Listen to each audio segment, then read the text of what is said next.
je sais pas ce qui s'est passé. Un jour, en sortant de la sieste après-midi, mon genou est resté bloqué. Truc de dingue. Donc, Ah, c'est juste avant, là, on parle juste avant les Jeux Olympiques. Hein. ouais. On parle de 2, 3, 4 jours avant, pas plus. Hein. 2, 3 jours avant. Hein. Donc, j'ai mon genou qui se bloque. En fait, c'est mon ménisque qui fait des siennes et tout. Là, je suis comme un dingue. On arrive au village olympique. Comme j'avais un peu mal et tout ça, donc je vais pas à la cérémonie d'ouverture. Ah, tu manques ça.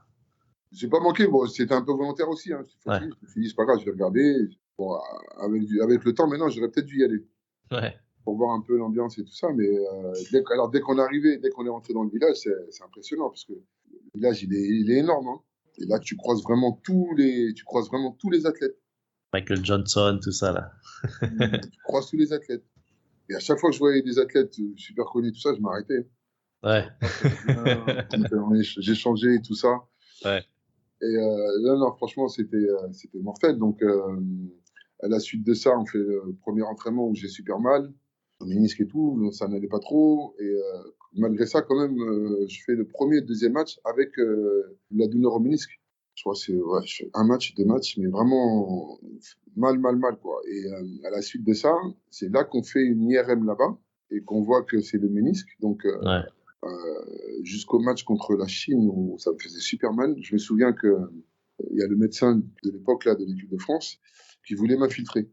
Il a voulu m'infiltrer et d'ailleurs j'ai pas vraiment aimé la façon dont il a fait les choses parce que c'était genre en gros ou je t'infiltre ou sinon tu rentres chez toi. Ouais. Je m'en souviens Ouais. très très bien. Et je lui dis mais attends, je lui dis tu sais ce que tu fais là, tu sais ce que tu dis là. Je lui dis quitte à rentrer chez moi, je rentrerai chez moi, mais tu vas pas m'infiltrer comme ça, quoi. Ouais. Et donc, nous, c'était ingérable. Il a commencé à parler. Donc, ça m'a un peu énervé, donc je l'ai remis à sa place quand même. Je me souviens qu'après, j'avais été voir le coach à l'époque qui était à l'inverse. Et donc, je suis parti le voir pour lui dire. Et il me dit, mais non, c'est n'importe quoi, quoi.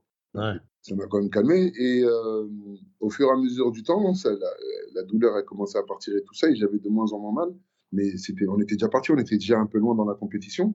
Quand on voit les résultats qu'on a eus, à partir du moment où on bat la Chine, où on était vraiment dedans comme ça, il y a Antoine Rigaudot qui nous sort un match de malade en deuxième mi-temps. Tout part de là. Et puis l'équipe est incontrôlable à ce moment-là. Ouais. Même Ciara qui Incontrôlable se à ce moment-là. révèle. Et voilà, et j'allais en venir. Ouais. Il y a Laurent Sierra qui marchait sur l'eau. Sur un nuage, ouais. Il marchait sur l'eau carrément.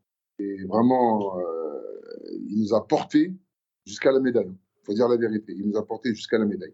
Non, ça a été une expérience vraiment incroyable, dans tous les sens. Hein. Quand ce soit du village, on se baladait, l'engouement qu'il y avait, l'effervescence qu'il y avait tout autour, c'était vraiment incroyable. Et Ouais. après, repartir des Jeux Olympiques avec une médaille, ça, j'aurais jamais pu l'imaginer à ce moment-là. C'est fou, hein. Moi, je m'en Ah ouais, souviens, en tant qu'adolescent et fan, ouais. c'était le rêve.